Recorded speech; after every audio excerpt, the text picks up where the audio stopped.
Now, without further ado, I'd like to ask you to join me in welcoming Kerry O'Brien and Paul Keating.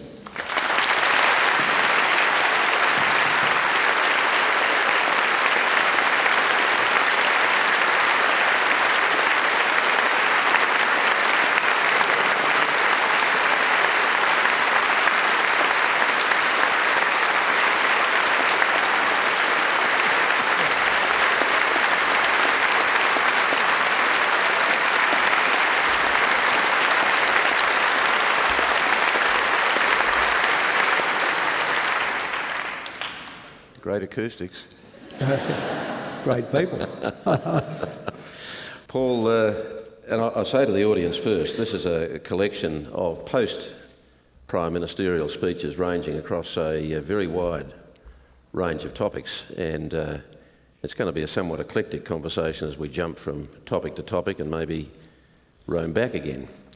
But my first question really is where other political leaders have, if not rushed to their formal autobiography, have moved to it pretty quickly.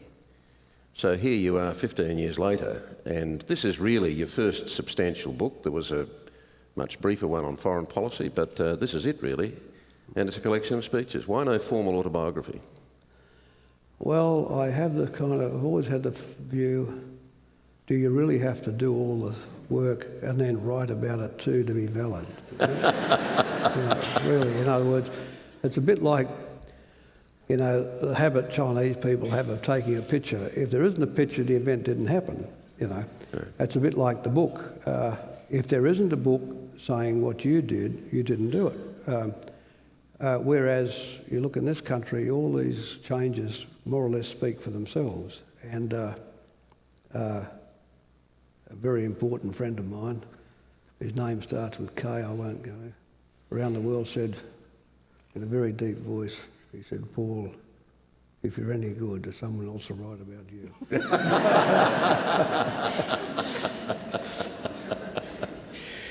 Now I'm going to actually go back much earlier than the book, just at the start, to set the context, I suppose, to talk about the forces that drove you into politics from such an early age. What would you nominate? I was always indignant, even as a kid. I was always indignant at that bounder and fraud, Menzies. That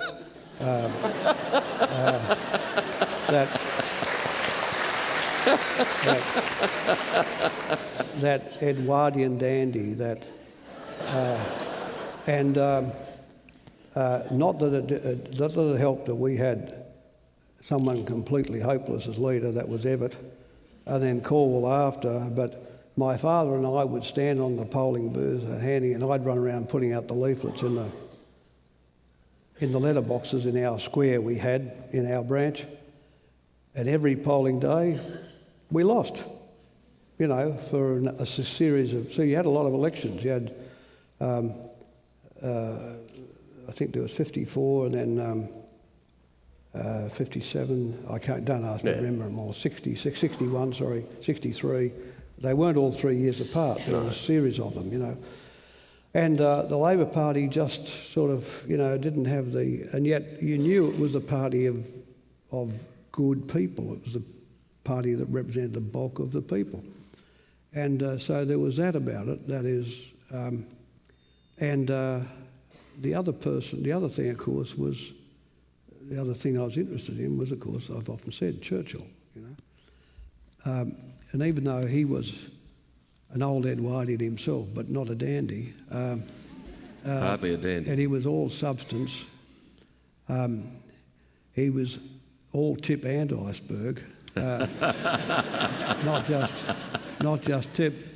I thought, this is the game this guy is in. This is the game to be in. Well, in fact, in your speech launching Graham Freudenberg's book on Churchill, you said, and this was 2008, 3 years ago, you said that the inspiration for my entry into public life and into the Labor Party itself came from Churchill. Yeah. I was attracted to him for his braveness, sense of adventure, compulsion and moral clarity. How old were you when you were thinking that? Oh, 15, 16, 17, yeah. What were your mates doing? My mother and father bought me a book for my 12th birthday. It was written by the English professor of history, Hugh Trevor Roper, H.R. Trevor Roper. It's called The Death of Hitler by H.R. He was the first one in the bunker in Berlin within 8 hours of Hitler's death. So, I mean, I was interested in things at an early stage, and of course I used to work in the Sydney County Council here in what's now the Queen Victoria building in George Street, and I used to go down to a couple of book dealers in King Street, including Berkelow's, who are still around, and I used to buy Strand magazine from the 30s. And Churchill used to write a monthly column in Strand magazine about all sorts of things. But these are the years when he was out, of course, so you'd have reminiscences of the First World War, but he mostly wrote about contemporary things and rarely about himself. So I had this sort of interest in him, and of course I'd read, you get to read the histories. So Graham asked me, because of my interest in him and Graham Freudenberg's interest in Churchill, he asked me would I launch the book. And of course I did, and I was pleased to, because of the... You see, the British Tory party hated Liberals more than they hated Labor people. Because the Liberal Party, the last Liberal government under Asquith, they displaced the Tory party. And the Conservative majority of 1938 didn't want to ever give the Prime Ministership to a bounder like Churchill. They thought he was a drunk and a bounder. Of course, Chamberlain collapsed, and they would have loved to have given it to their favourite guy who was in the House of Lords. That was Lord Halifax, Edward Fox. But of course he didn't have to fight Hitler. So they gave Churchill the job, but there was a sort of an unspoken deal that part of the taking of it was he had to make the devil's bargain with Hitler. Because the British establishment wanted a settlement with Hitler, not a war. And when push came to shove, when they said, Winston, we want you to treat with Hitler, negotiate a settlement for the British Empire, he said no. And on that no went Western civilization, So you pay on the results. You obviously very early, very smart, I would think, that it seems that from very early on you were looking for mentors. Is that right? I mean, the association with Lang is very well known. No, I used to suck experience out of people. It's different from looking for mentors. This idea, do you have heroes? No, I don't have heroes. But I have people who people I admire. Churchill was one, of course, Roosevelt another, Curtin, Lang. But what I found was, in my young life, how do I truncate experience? How do I get the distillation of someone else's long years? Someone who can give it to you, someone who actually got it together and is not distorting it, And so from Lang I got, of course, he knew every figure. He was at Henry Parkes's rallies, and you name them, Edmund Barton or Fisher or later, of course, Hughes or Bruce or any of these people. Lang knew them all personally. So you got a pen sketch of what they were like, how they behaved and what their little foibles were and all this sort of stuff. So in the end, it filled in a lot of history, filled in. Of course, when you think about it, I knew Lang quite well. I used to see him twice a week for a decade. And but when how old were you when you first started seeing him? About 18. And I finished. I used to take him to schools at weekends, drive him to schools for high schools and things. But you get this connection. You see, here I am. This is 2011, but there's a connection through Lang, back through the early Labor Party, back to Hughes, through.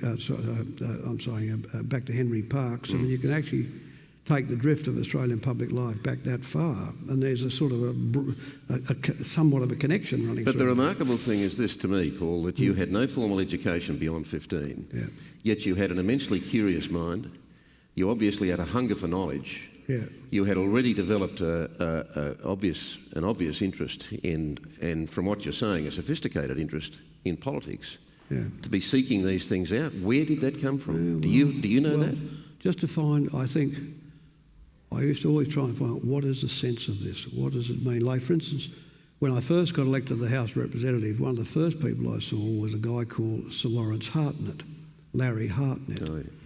He was the builder of the Holden. Yeah, he was Alfred P. Sloan's point man in Australia for General Motors, and if you need a framework to think about Australian manufacturing and the motor vehicle industry this is the guy, one of the guys to get it from. So I spent quite a bit of time with him. We used to have a house in Mount Eliza in Victoria, and I'd see him in Melbourne and have the odd lunch. And after a while, he was also head of the Commonwealth Aircraft Corporation, which built Wirraways and then later Spitfires for the Second World War. So, you know, you had the motor vehicle industry and the aircraft industry, that part of the one we ever had, and so you end up essentially, and these people will generally tell you everything.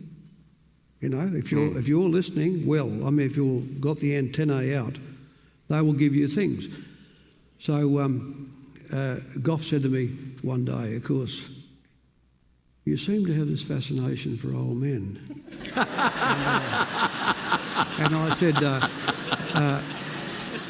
you said as long as they're not too fascinated in me. Yeah. And this is, of course, when I used to have a bit to do with Rex Conroy.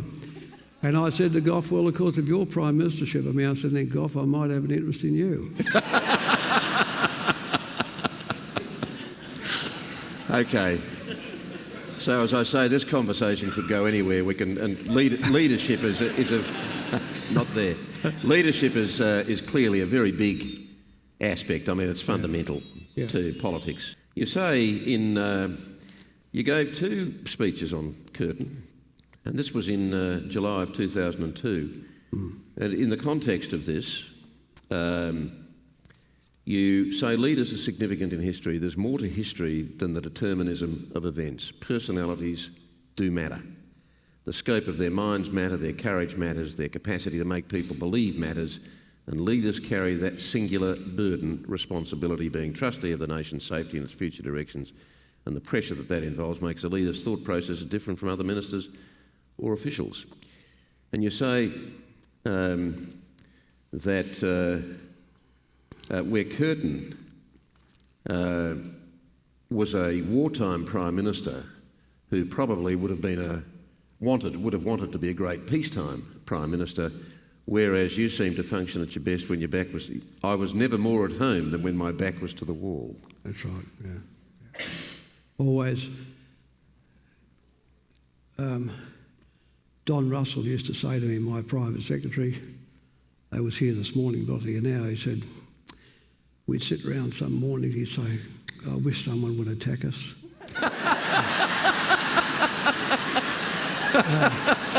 And of course he knew the moment the attack came, we'd be out throwing thunderbolts like Zeus, you know. Home where we're really, back to the wall and throwing the hand grenades. And that's what I said in the book, I always had to do with such an ordinary set of enemies.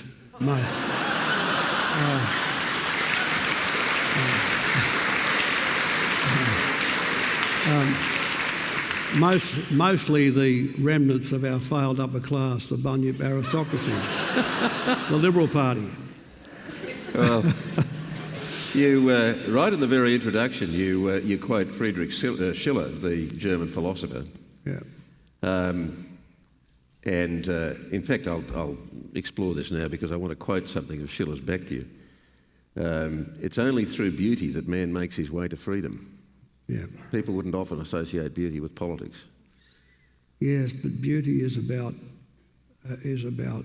the honed resolution of the ideal.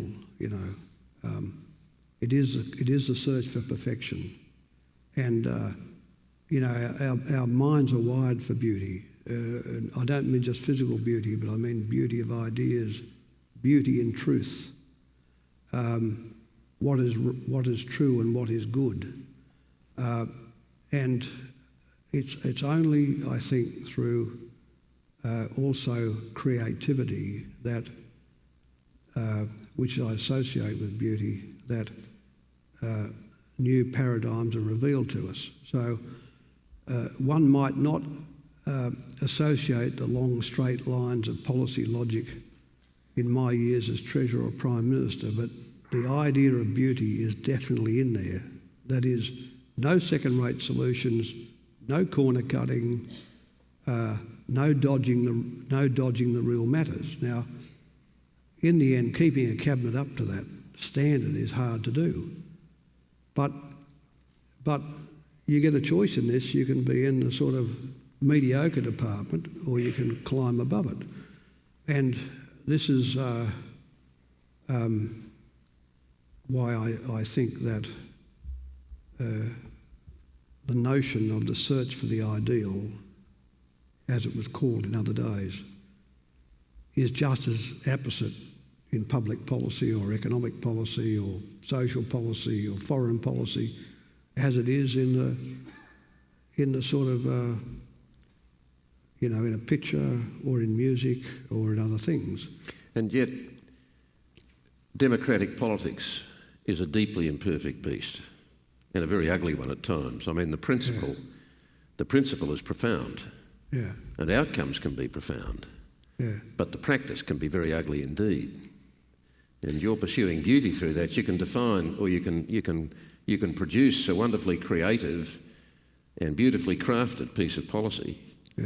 Then you've got to fight it through the various stages, through your own party, through the parliament, through the public, through the media. And then it's got to work. And then you lose bits on the way. Exactly. But you try not to lose much. You know, you try not to lose much. And I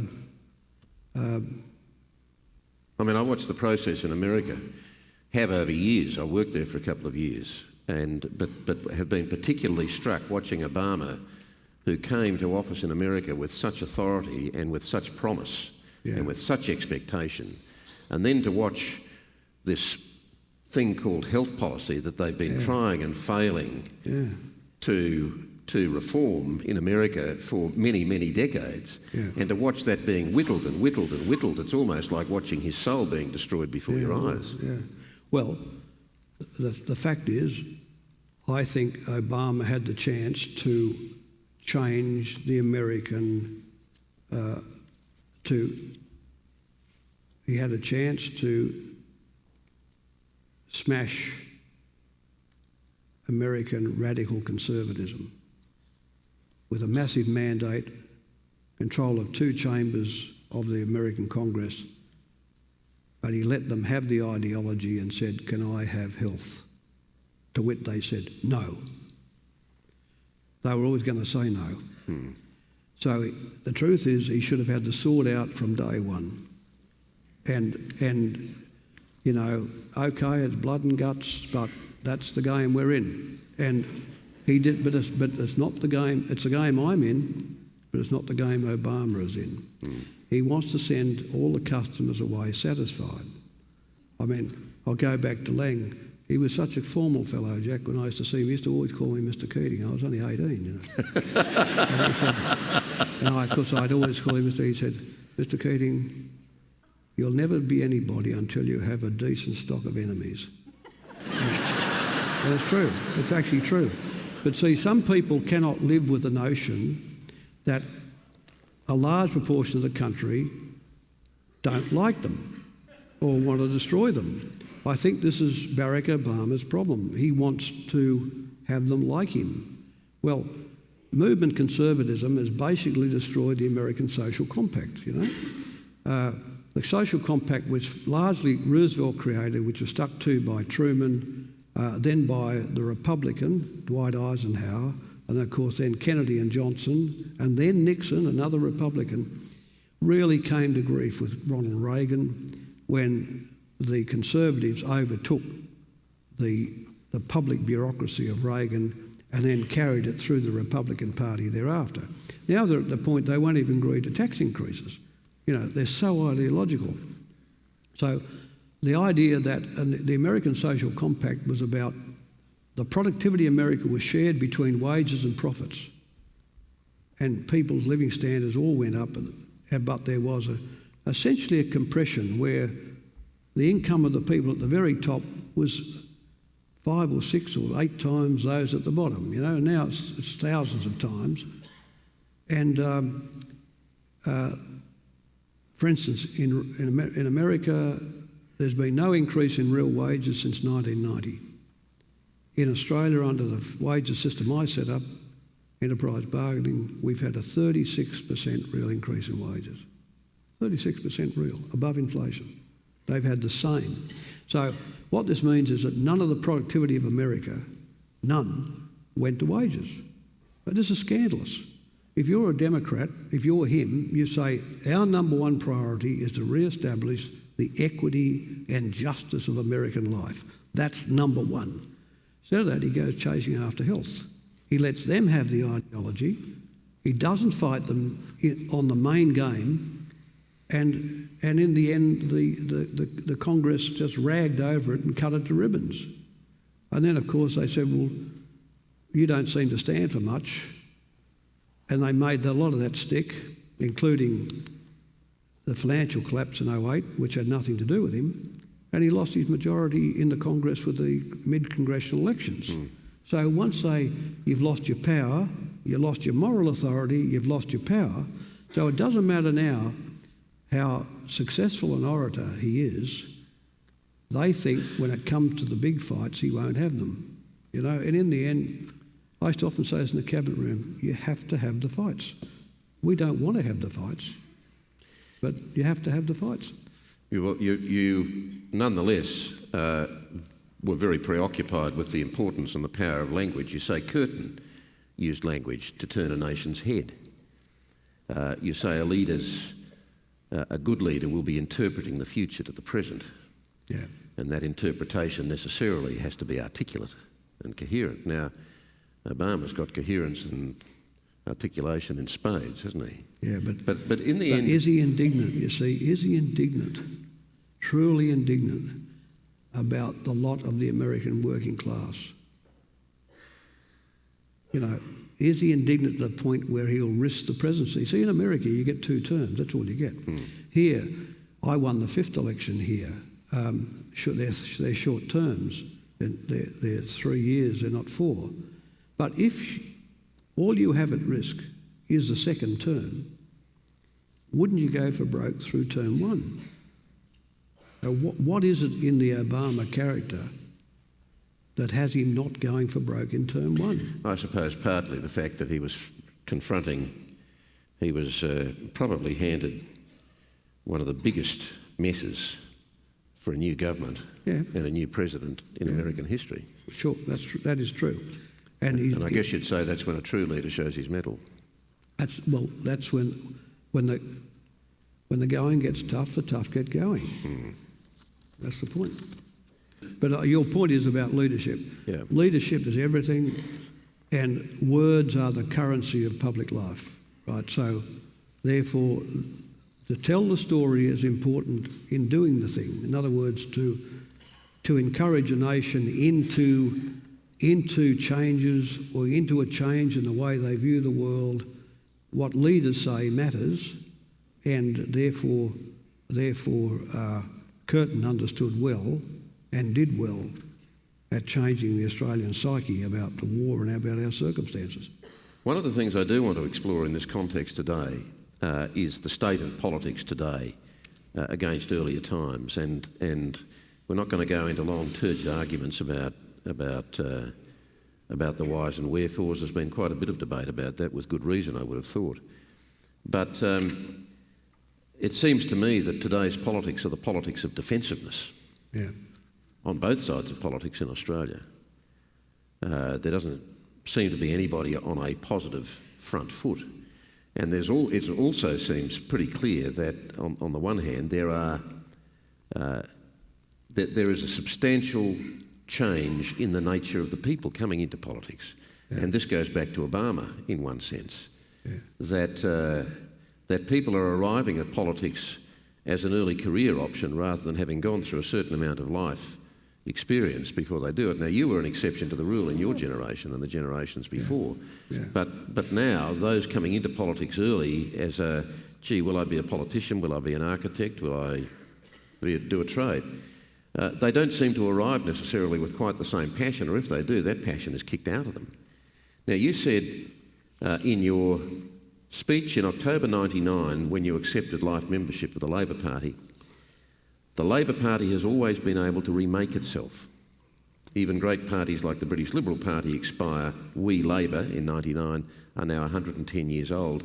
In world terms, we're an old party. We've always been able to remake ourselves. Can you now? Can you still say that same thing today with confidence? I'd like to say it. I'd like to be able to do it with all confidence. I think where is the inspiration for the Labor Party from? It is, in the end, from the community. The same wellsprings are there in the community. There's no doubt about that. People, I think, are always hungry for what is good, what is right. But the party has become too influenced by its own bureaucracy, by the staffs of, the succession of governments we've had in the States as well as the Commonwealth, but the States more particularly of late than the Commonwealth government, because the Commonwealth government's the one Kevin Rudd began after a 12-year gap. But the staffs of particular ministries and members in those governments have all drifted into the party apparatus and worked out how to get the selection for seats in the federal parliament as well as in the state parliaments. And also the unions have got very weak. You're not finding the quality in the unions that we had when people were truly representing working people and devoted their whole lives to doing it. So these conferences of the Labor Party were the parliament of the Labor Party. They truly were. Now the conferences are a sideshow to the main game, which is all organised privately by members and participants who are all professionals in the game. So it's not as open as it ought to be. The other point, I think, is that the reforms of the 80s and 90s created a new class of people in Australia, a new society. And the Labor Party is not as open to that society as they should be. In fact, too many people in the Labor Party don't like the society we created. They don't like it.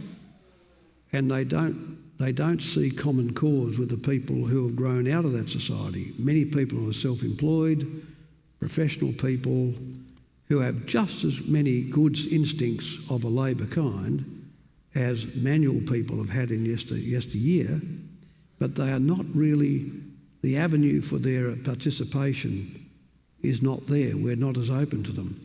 So I still think the instincts are out there, but the porosity of the party,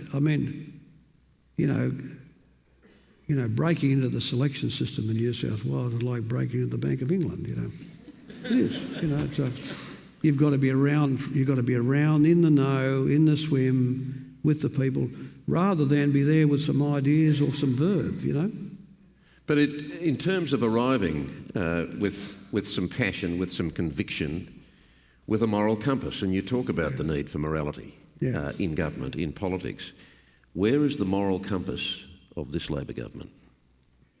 Well, I think its moral compass is, I don't think the moral compass is necessarily the question. What is perhaps a more important question is, how does it see, from where does the storyline run? How does it see Australia in the modern world? The seminal event in our lifetimes now is the re-establishment of China's position in the international system. You know, before 1800, China was the biggest country in the world by population and by GDP.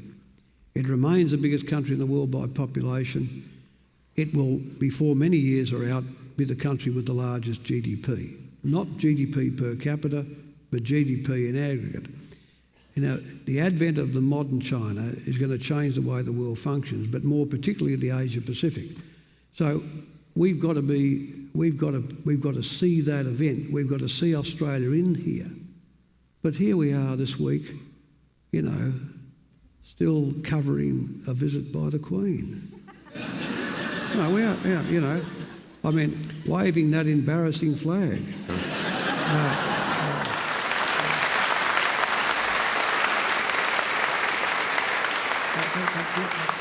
I'm not just beating a drum here. If just understand this point, how do we approach this massive state, China, all the political and economic energy that's arising out of North Asia, South Korea, Vietnam, Japan included, Southeast Asia, and that massive state to our north, Indonesia. And here we are, attached to a worn-out old European monarchy. You know, as long as you're not referring to the Queen. As long as you're not referring to the Queen in those personal terms. No, I'm talking... Well, you'd hardly say the House of Windsor is in good shape. I noticed Bill Hayden the other day saying, "Oh, I think it's going through a renewal with William and the wife." and you go, God help us. God help us. How could it go through a renewal? It's got no chance of renewal. It's not... You know, you saw the 16 other member states in the group of Commonwealth countries the other day. 16 of them still have the Queen as the head of state, and they all met. She's not just our Queen; she's 15 others. I mean, how could she be ours? But you know, Paul, Labor was in power first with Hawke, then with you for 13 years. Yeah. You had a lash. She's still there, and in your book, you say, this was your notes on your conversation with the Queen at Balmoral. Yeah. I told the Queen as politely and gently as I could that I believed the majority of Australians felt the monarchy was now an anachronism, that it had gently drifted into obsolescence. Correct. Wasn't too much obsolescence in evidence around Australia. No, but have a look. The 99 referendum would have won, except we had the shellback Howard as the Prime Minister. You know, he wouldn't... You see, I set up the parliamentary model, which I announced in the House of Representatives, for the Liberal Party to accept. And what were the elements? The head of state, appointed by both houses of the Parliament, which meant the Liberal Party and the Labor Party, sitting in unison and in concert. In other words, the head of state's power derived from the democratically elected chambers, you know. They were not one person elected at large, hearing voices, you know. And the Liberal Party also wanted the Senate, they wanted the reserve powers, the kingly powers associated with the Governor-General, left with the head of state. I agree to that. And they wanted the Senate to retain the right to refuse supply. I left all those things. Howard should have said, thank you, we will have that. But he was never going to do that, and you know that. Yes, well, of course, Downer was there when I announced it, and Downer was inclined to do that. But once, you know, the old maverick from the 1950s re-arrived, then he said no. Okay, so the end result is the referendum went down, not badly, but let's say I had won the 96 election, I was Prime Minister, we would have the thing. Yeah. We would have it now. We would know who we are. And who are we? We're going around Asia saying, oh, we're the new Australian nation. Oh, by the way, our head of state is Queen Elizabeth II of Great Britain. Oh, is she? Yeah, yes. And let me have a look at your flag. Oh, isn't this the flag of Great Britain? No, that's in the corner. No, we have that in the corner. You know, I mean, and we've always, of course, the Liberal Party's always looking for a strategic guarantor. It used to be the British Navy. Britain and the British Navy is now the United States and the American Navy. Instead of saying, look, we're in the region, psychologically we want to belong to the region, we're going there as ourselves. By the way, we do a nice thing by our own Indigenes, as we will you. By the way, our head of state is one of our own. By the way, we are the Australian people. You know, getting around as a sort of limping, derived society, which is the way we look, you know, in these great states. So if you go back to the Gillard government and the current, which you asked me, these massive geologic events like the rise of China, the rise of India, the post-colonial world, the post-Cold War opportunity is the shaper of our lives. So therefore, this should be, I think, the theme. We've set another Labor government set up the economy for the long run. We now sit on a very flexible, strong economy, probably the best performing Western economy, a developed economy in the world. But now we have to find our place in the region we live in and want to be in it. In other words, we have to find our security in Asia, not from Asia. You know, in the end, Howard was always about finding our security from Asia. You know, being under the American armpit in Iraq, you know.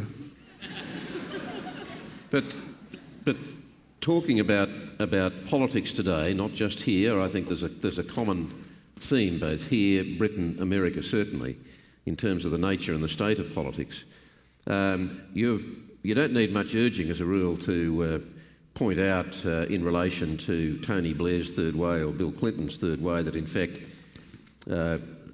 Bob Hawke and Paul Keating produced Labor's third way in 1983 or over the years from 1983. What you say is, rather than worrying about tags or working out what to call something, we were more interested in doing it than finding a label for it. Now, isn't that part of the disease of modern politics, that modern politics is at least as much about the marketing as it is about the political, the policy making and the actions of government and leadership? Yeah, but there has to be belief in energy. Well, where is that? You know, energy comes from belief. These things, they go out us, you know.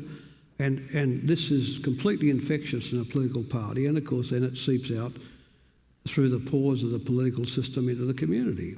So therefore, I mean, if the Labor Party or the Labor government has any problem, the problem is that it doesn't have the overarching story, and whether it's the carbon tax or the mining tax, these are sort of, you know, skyrockets, but that one-offs that ought to be part of a coherent story. Now, is climate change, is carbon abatement correct? Yes, it is. Is the carbon tax right? Is the Prime Minister right in this? Yes, he is. Are they right to pick up some of the economic rent off minerals? Of course they are. But it has to be threaded into a structure, into a story, into a philosophy which the public identify with.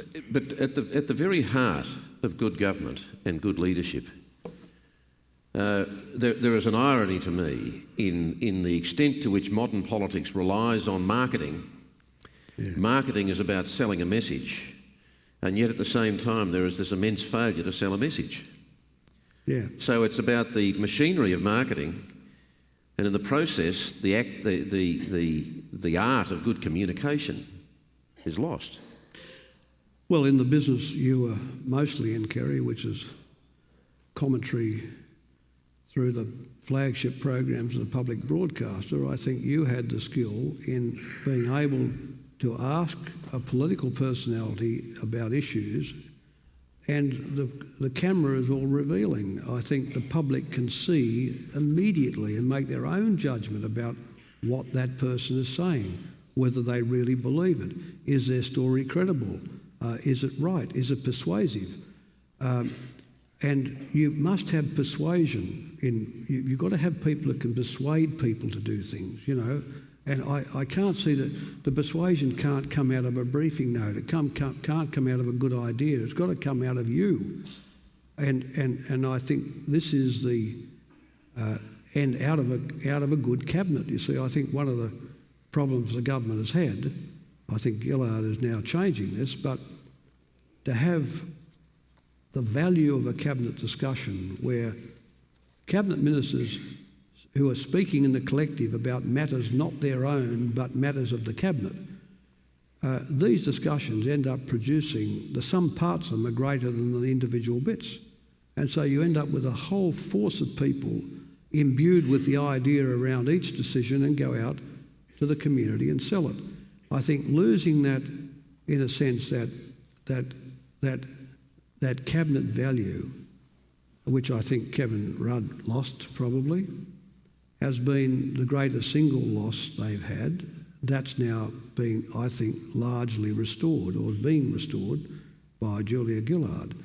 But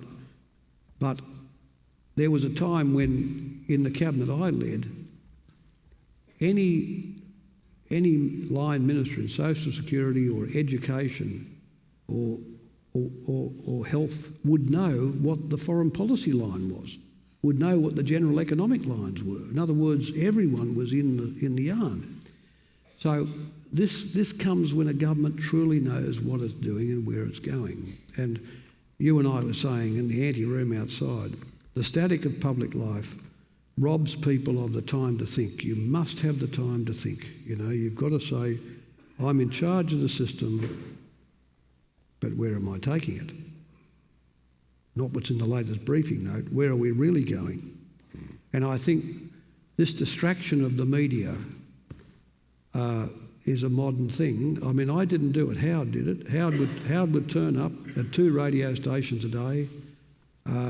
You know, he was like a police minister at the scene of a car accident. He was everywhere. And of course, the journos keep pressing you. So then the next Prime Minister feels he's got to do the same. Yeah, do the same. Instead of that, you can imagine, I mean, I was a complete gadabout compared to Menzies.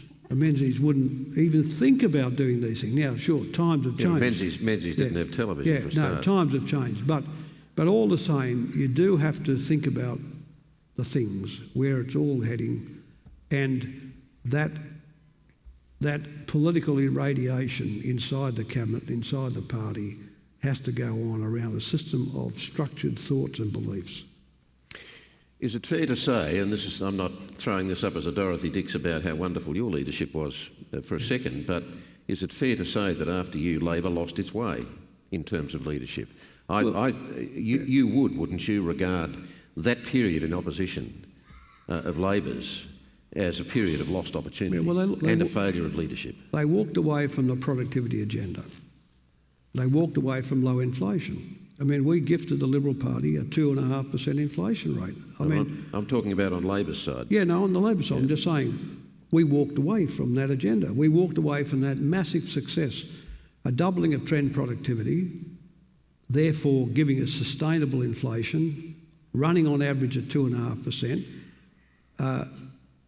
Up to that stage, 5 years of... We've now been growing for 20 consecutive years. By that stage, we'd had 5, which was quite long, running at around 4%. So, of course, when Mr Costello found each month that the inflation rate was 2.5%, he was tickled pink, you know. And when the interest rates came down to sort of 6, you know, 3.5 real on 3.5 real on top of 2.5, 3.5 real interest rate on top of 2.5% inflation equals 6. So they get a housing rate of 6. They said, we did that. Well, because they didn't do that at all. It was done by the Labor Party. But the Labor Party, post-me, walked away from the low inflation, high productivity agenda and gifted those massive structural changes to the Liberal Party. But they also didn't really like the idea of the Republic. No one really fought for it. They were sort of, you know, half interested in reconciliation. You know... And where I'm talking about a moral compass too, Labor has always prided itself on having that moral compass, on having particular passions in areas that they would say others don't necessarily go. But I suppose one great shame for Labor, according to many of its followers, would be its handling of asylum seeker policy and of refugees. Yeah. And you say in one of your speeches in the book, a speech that you titled A Time for Reflection, and you were talking about the Howard government, and you said, as the incarcerated asylum seekers at Woomera can attest, this government, the Howard government, is well and truly into the punishing and straightening game. Televised pictures of asylum seekers in camps and news reports of our treatment of refugees are doing us far more damage in terms of the message they send to school young people the world over than whatever spurious deterrent benefits they may be thought to have against so-called queue jumpers or illegal immigrants. Now, when Tampa came along, Kim Beazley as leader was just mesmerised in the spotlight of that, wasn't he? Well, I rang Kim the day it happened, or a couple of days, and I said to him, I'll tell you something your father said to me. And I argued to him that it's a Prime Minister's task to protect the country from prejudice. I regard this as one of the primary jobs of political leadership, protecting the country from prejudice. Howard let the virus of racism run free in Australia, alone. Not Malcolm Fraser, not Bob Hawke, not me, not Whitlam, not John Gordon, not any of us, but him. And here he was, behind in the polls in 2001, thinking he can create an issue. And I said to Kim, your father once said this to me that's worth remembering, that when a political force, when a conservative force is met by a more conservative force, the more conservative force always wins. So Labor adopts a conservative approach, but it's met with a more conservative approach from Howard will win. So in other words, there's nothing in this politically, let alone morally, you know? Now, but how should Kim Beazley, and I'm not just raking over the past, this has got big relevance for today too, I would have thought.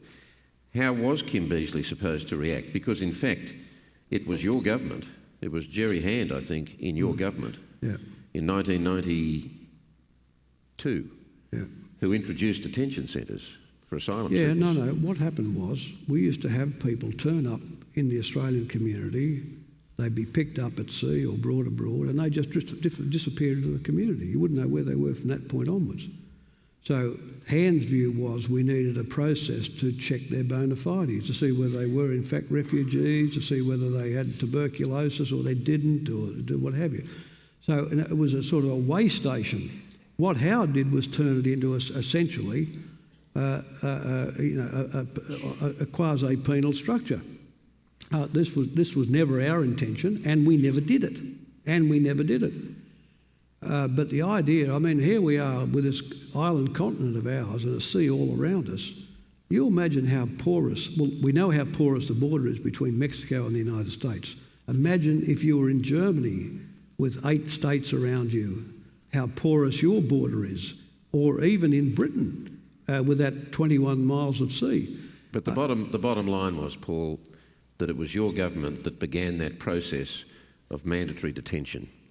And it was people behind wire. You can understand that there was a process required. What I'm getting to is the fact is that what has grown from that is we've gone through the Howard years, then we've gone to the Rudd and now the Gillard years, and if anybody saw Four Corners just a week ago, they would have seen pictures of people behind the wire in detention centres just as horrific as those they saw in the Howard years. And this is a Labor government. Yeah, right. Well, the fact is that people come here, they can claim to be refugees. We've signed the Refugee Convention. They're entitled to be tested as to their bona fides. The government I led was about testing those bona fides, and if they were refugees, taking them or resettling them in another country, and if they were not, sending them back. But isn't there now... But that's a whole different thing to what Howard had running. Howard was about about the border. And the Tories, look, you know, this has been true of parties of the right all through time, you know, whether it's Terre Blanche in South Africa or Le Pen in France or Pauline Hanson or any of these people, they're all about the single question of citizenship. Who is in and who is out, you know? These, what I call phony and parochial distinctions between the civic and the human community. Yeah, but the bottom line is that we're now back to a Labor government. We've had two Labor governments, Rudd and Gillard, and we're still in the same mess. How do they find their way out of that mess? Well,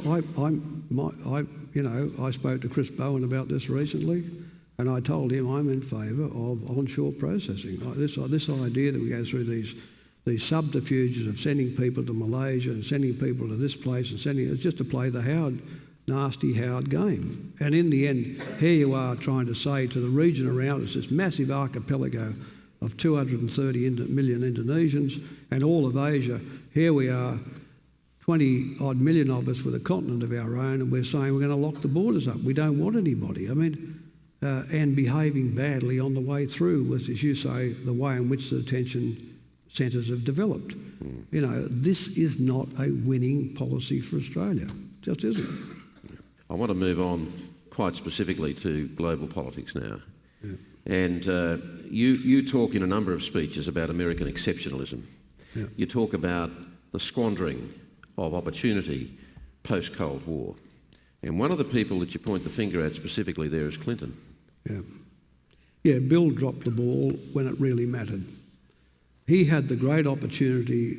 I mean, the epiphany at the end of the century, none of us expected that the wall that divided Eastern Europe from Western Europe came down, of Gorbachev agreeing to dismantle the Soviet Union, of agreeing to a united Germany in NATO, was just such a heaven-sent opportunity to recut the world on a representative basis after that event. Instead of that, the Americans just walked off the field.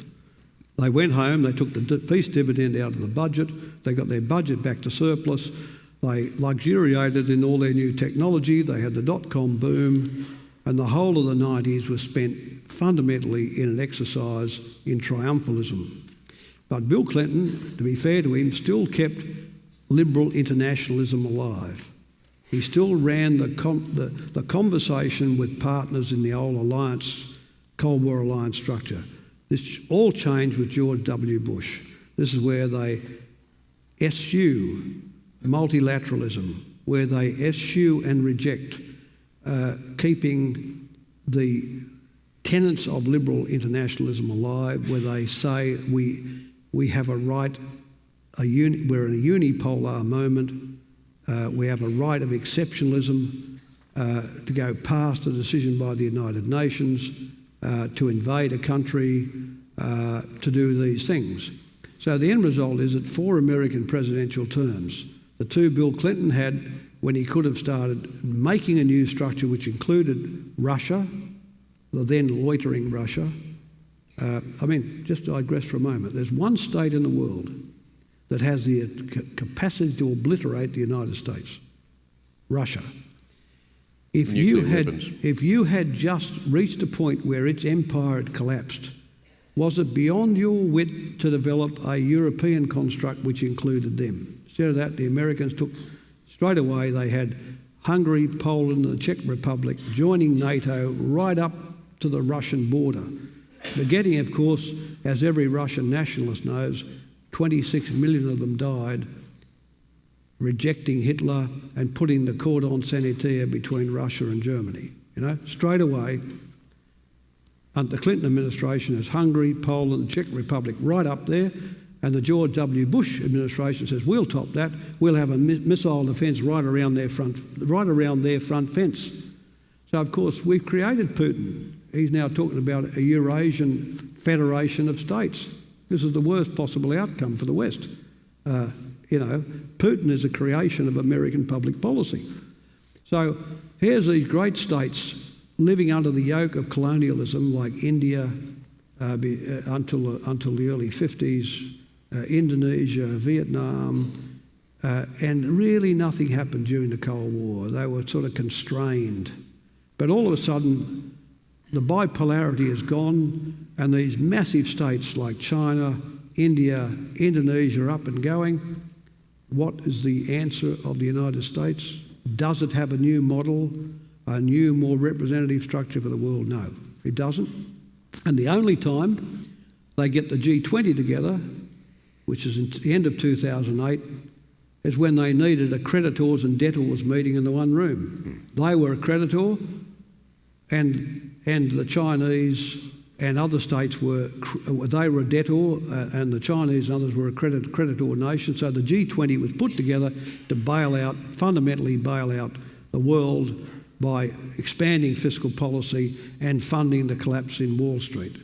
The G20 was not really a structure designed to remake the world. So the end result is we're living in a world with no structure, with no real design, no leadership, and now, late in the piece, Obama, to give him his full due, has gone back to liberal nationalism, internationalism, is trying to find a new place for Russia, is trying to find a role with Islam and the Islamic states, and at the same time trying to discern a permanent place between China and the United States.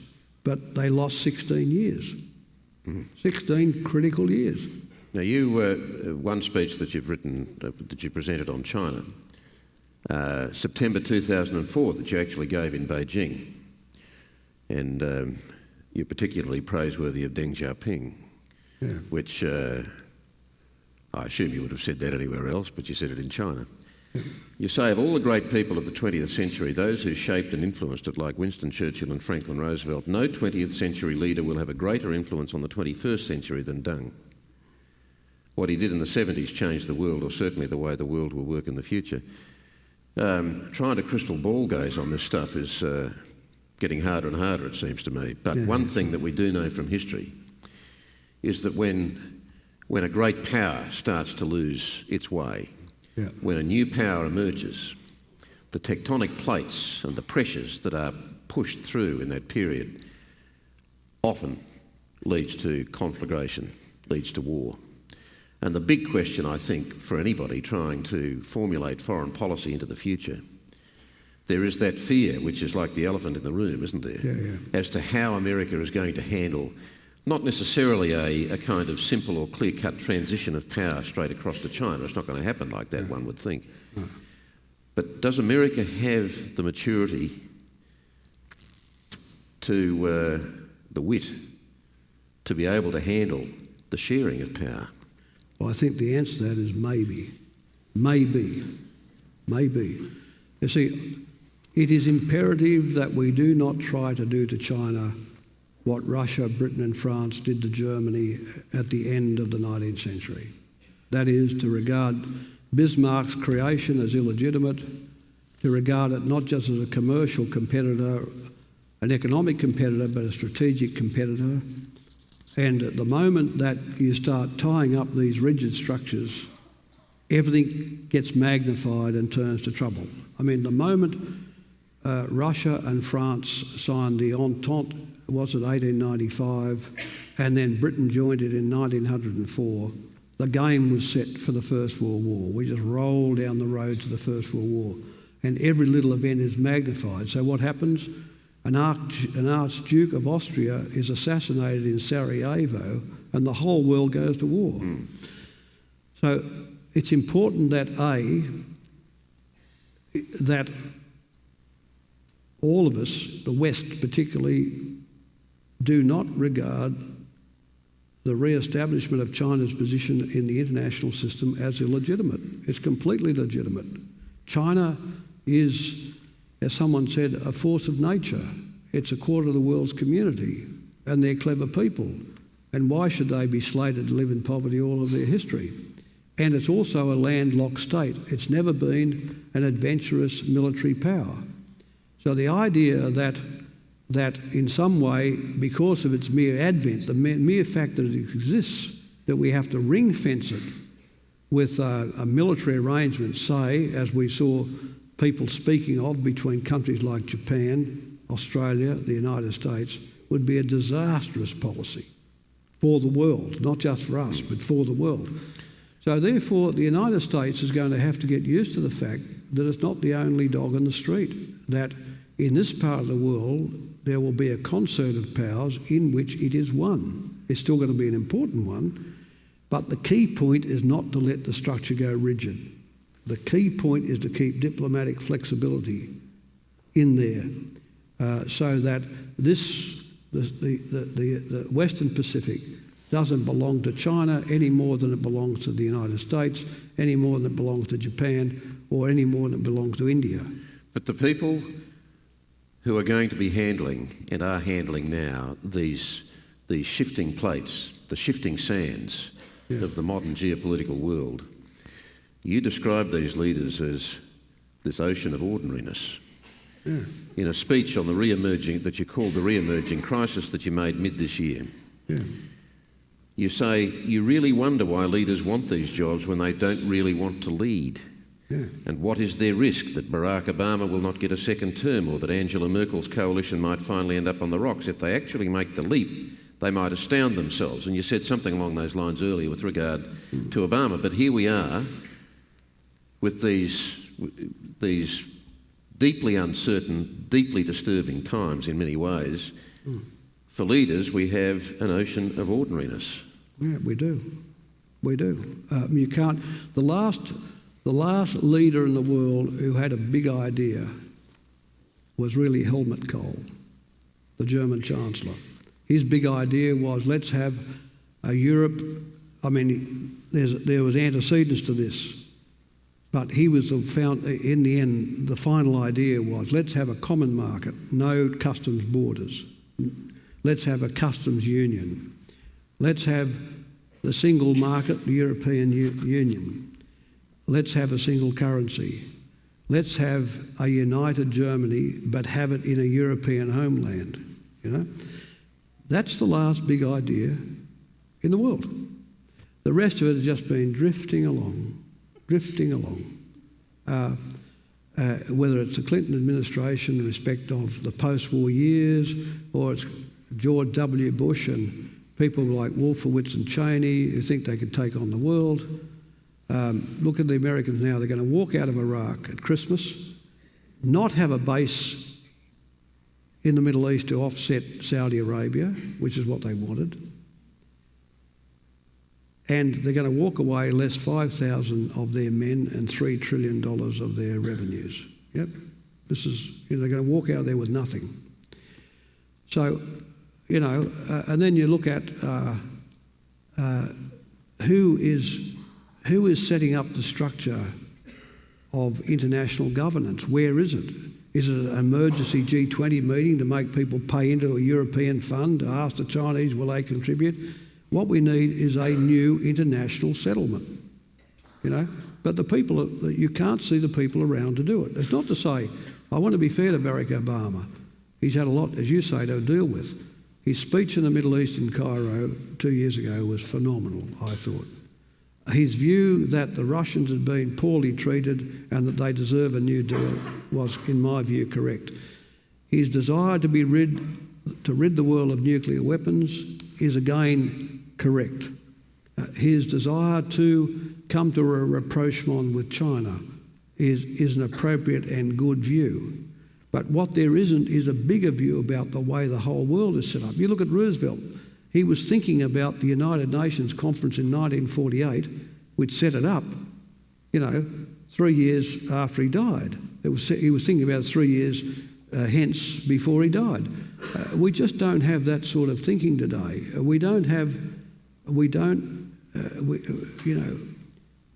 I said earlier, what is true and what is good? It sounds simple and maybe overblown, but it isn't. What is true and what is good, Are the Chinese entitled to drag themselves out of poverty? Well, of course they are,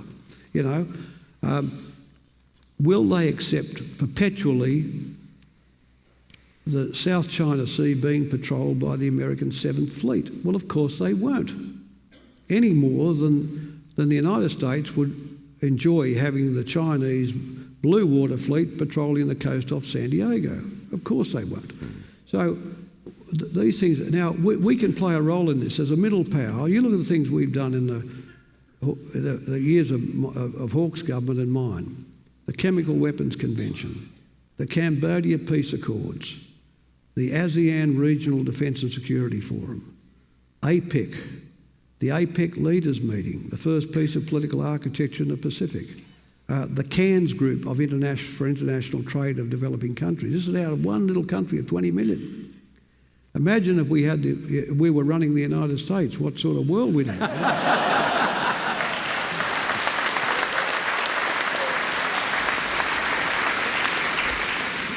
Was that your but dream? We liked them. Was that your dream or Bob's to run America? Well, actually, if you read that dreadful thing which his wife wrote,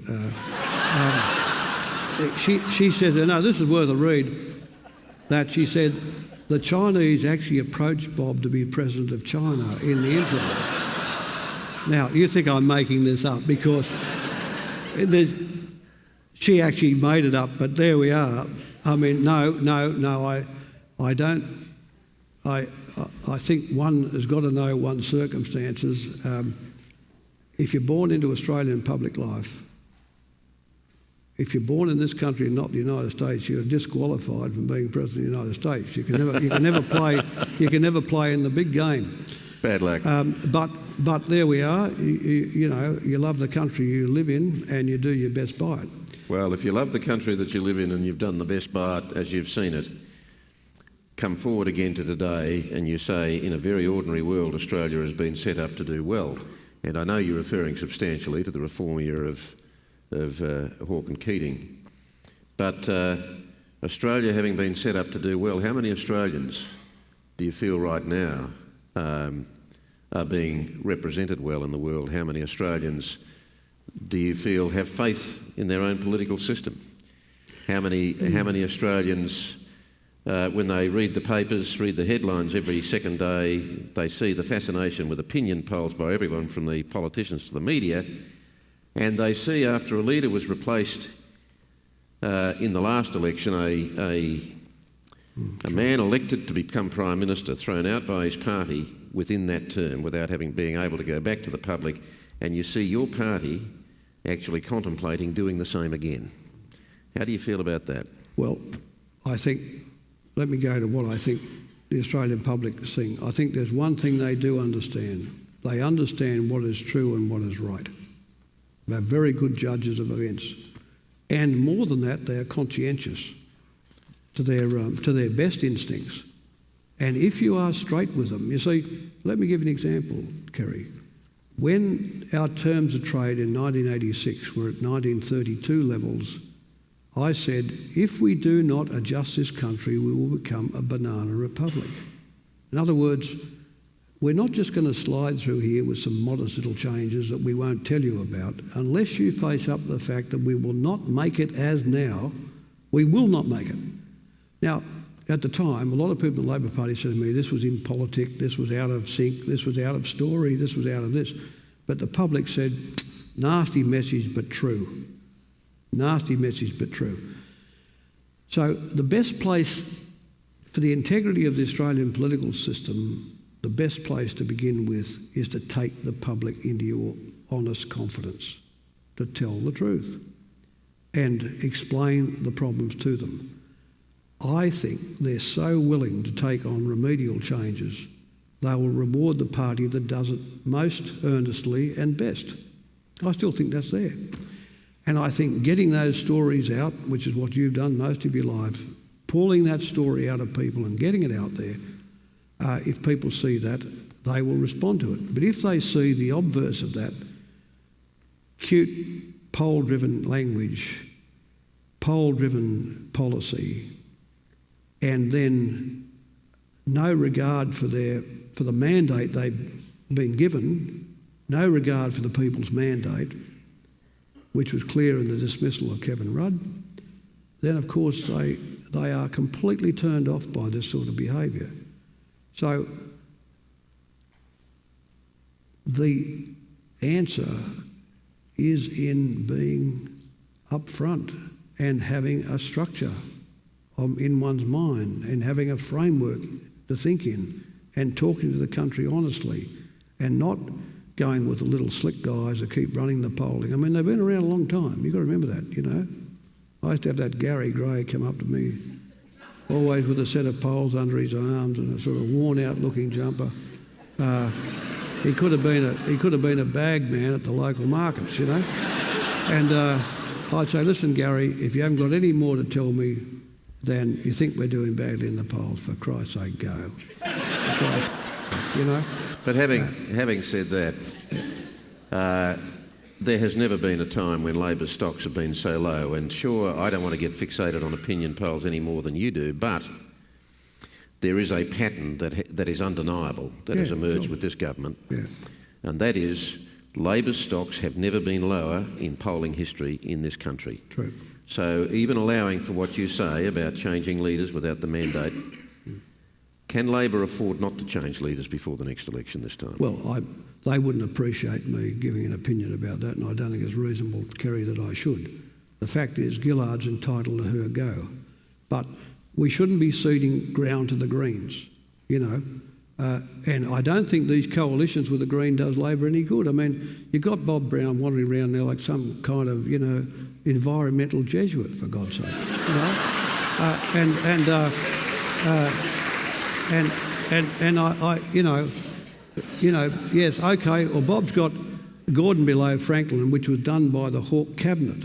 In the end, no matter how many demos Bob attended, the resolution under the foreign affairs power of the Constitution of the Gordon below Franklin resident came from the Labor government. When I was both Treasurer and Prime Minister, I funded Graham Richardson, who was then the Environment Minister, buying out the Daintree rainforest. It exists because of us. As Prime Minister, I put away Shoalwater Bay in Queensland, Jarvis Bay in New South Wales.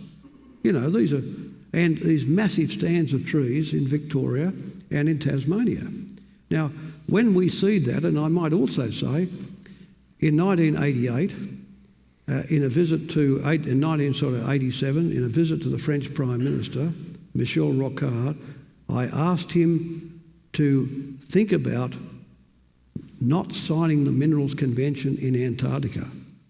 In other words, I said a minority of us in the Australian Cabinet don't want to agree to the post-OPEC minerals regime in Antarctica. We'll tear the place apart. Imagine a massive oil spill in Antarctica. Imagine what we would do to the place. Anyway, to give Rocard his due, he agreed to think about it and broke with the Americans and pulled out. Subsequently, the Hawke Cabinet agreed to join with France against the United States to put Antarctica away for 50 years. Now, that's what I did. Bob Brown's Gordon below Franklin. Important, but it's not Antarctica.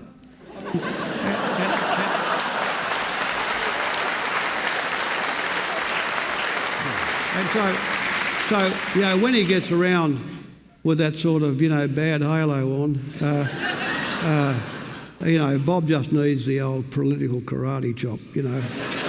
And the quicker the Labor Party realise you can't suffer the Greens on the left and get back to that constituency itself, their poll will be back in the 30s. Now, whether they can get to the 40s to win is a different point. But you're asking me the point, why are they at 28? Well, they're at 28 because they've lost, you know, 6 or 8% of the vote to a party on their left. And a party with no structure, really, no thought, no coherent thought structure. Well, Bob Brown, if he was here today, would say, if you're speaking on behalf of the Labor Party today and the Labor government today, that's the pot calling the kettle black. Yeah, well, I'd say, Bob, you go and do your own miserable business. And leave the Labor government to its own miserable business. I just think that until Kevin Rudd walked away from the carbon abatement scheme, the major management of the big issue in the world was coming from mainstream people like Al Gore in the United States, like Kevin Rudd here. It was Kevin Rudd running the fight in Copenhagen, it wasn't Bob Brown. It's only when we vacated the field that you know, the greenies sort of turned up. You know, and of course they'll turn up. They're opportunists.